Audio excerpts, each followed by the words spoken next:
We are living through a period of profound psychological conditioning, where the consumer has been trained to accept a failed model as the new baseline of existence. It is a world where paying more for less is no longer viewed as an anomaly, but as a systemic expectation. You feel a silent rage when a product that should last a decade fails in 2 years, yet this frustration is often dismissed as a personal inconvenience rather than what it truly is, a systemic gaslighting of the entire population. This creates a state of perpetual exhaustion, as the mental energy required to navigate a landscape of deteriorating standards erodes our sense of stability and trust. The paradox of our era is jarring. We reside in the most technologically advanced period in human history, yet we are witnessing a rapid decline in the basic durability and reliability of everyday goods. This is not a lack of capability, but a deliberate erosion of value. The wealthiest nations are presiding over a massive decay of quality that forces citizens into a cycle of dependency and recurring debt. Every broken appliance and every downgraded material is a brick in the wall of this new reality, where the nobody explains anything gap is filled with marketing noise designed to drown out your legitimate frustration. This normalization leads to a neurobiology of resignation.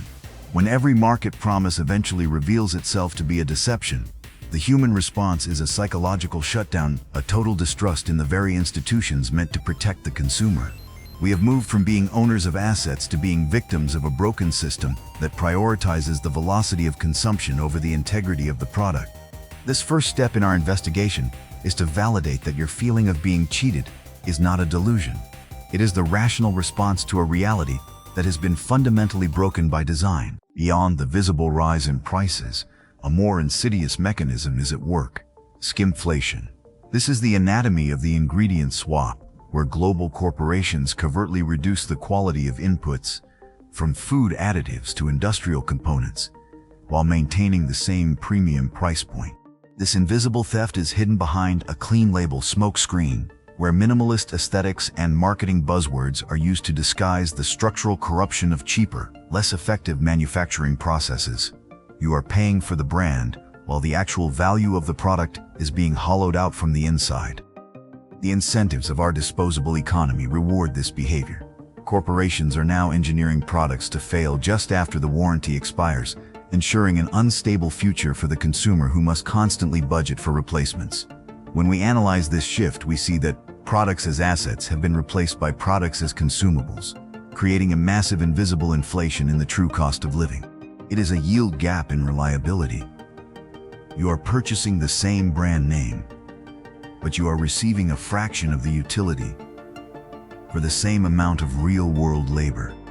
The most dangerous consequence of this erosion is the safety compromise. When corporate greed dictates the dilution of materials in essential goods, from the structural integrity of home infrastructure to the rubber compounds in tires, it leads to a silent crisis of health and safety. This is the true anatomy of the problem.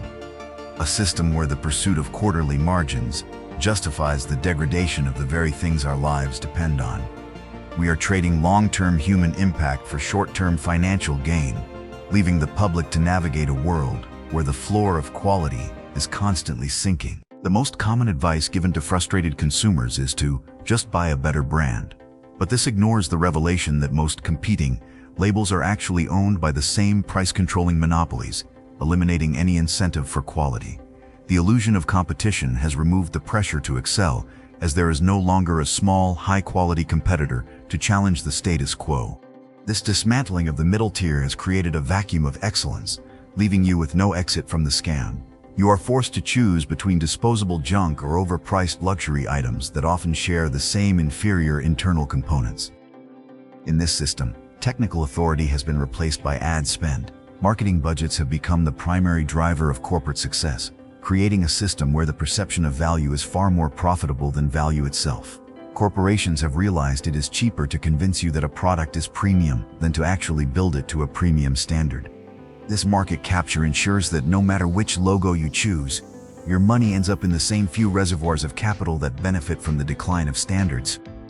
The consequence of this monopoly extends beyond the wallet to the planet itself. The carbon footprint of a disposable world is staggering, yet the model continues to prioritize quarterly earnings over planetary stability. By forcing a cycle of constant replacement, these giants generate a mountain of unrepairable waste, proving that the system was built to benefit the few at the expense of everyone else. When better is removed from the shelf by aggressive acquisitions, your power to vote with your wallet becomes a meaningless gesture in a rigged game. We are witnessing the rise of the digital kill switch, a hidden pattern where modern systems use software updates and proprietary locks to artificially age hardware. This forces a rupture in the consumer's autonomy. Even if a product is physically perfect, a manufacturer can render it obsolete with a single line of code, triggering a replacement that you didn't need and didn't ask for. This is the engineering of dependency, where the right to repair has been systematically dismantled by lobbying groups that create regulatory failures, making it nearly impossible to fix your own property. This shift toward recurring revenue is a structural trap.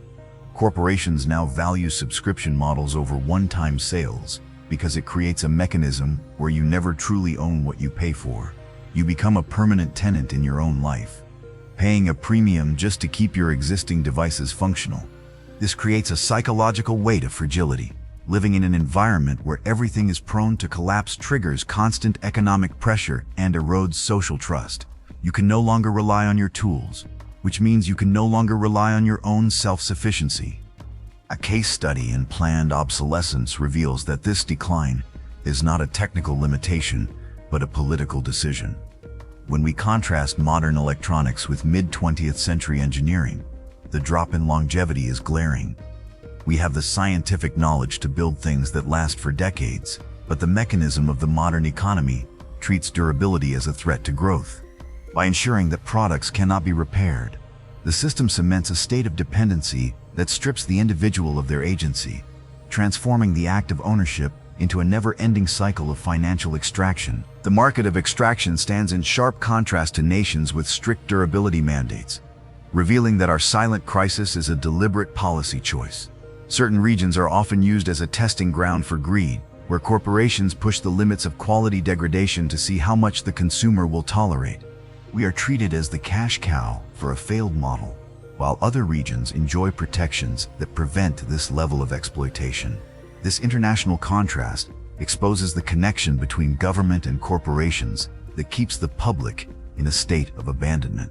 Wealth is being siphoned from the middle class through this extraction mechanism, funneled into financial structures that reward the degradation of the real cost of goods. This is the metaphor of the empty shell. Our economy now produces products that look functional and sophisticated on the outside, but lack the anatomy of quality on the inside.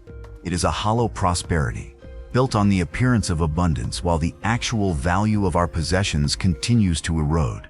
The regulatory vacuum ensures that this deception remains legal as long as it contributes to the bottom line of the giants.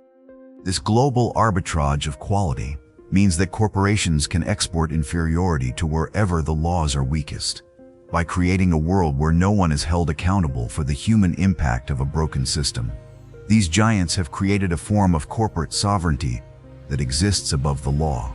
The result is an economy that produces waste more efficiently than it produces value, leaving the consumer to pay the price for a model that has long since abandoned the idea of serving the public good. Reclaiming our reality requires us to move beyond the narrow frame of individual choice. Telling a person to just buy better is an insufficient and vague conclusion in a system meticulously designed to prevent high-quality alternatives from ever reaching the shelf. We must acknowledge that the erosion of value is the ultimate consequence of a financial system that prioritizes the stability of capital over human impact. To find a true exit, we must first validate our intellectual strength and stop blaming ourselves for bad purchases in a rigged market. You are not the problem. The incoherent and exhausting system is. The macro revelation here is that this gaslighting only works as long as we remain isolated in our frustration. By shifting our focus toward communities that see beyond the superficial and demand radical transparency, we can begin to dismantle the model of extraction. This is about building resilience and supporting decentralized models of production that prioritize durability over dividends. We must demand a structural reform that reconnects the price of a product to its true economic and social value, ending the era where profit is generated through the deliberate sabotage of our property. In this final reflection, we are faced with a sobering turn. If we do not reclaim the definition of value now, the model will reach a final, irreversible collapse, where nothing we own is real, and nothing we buy is truly ours. The path to resilience starts with the macro vision to see the scam for what it is. Only by recognizing the patterns of erosion can we begin to build a future where products once again serve the people, and where value is something we build to last, not something we engineer to disappear.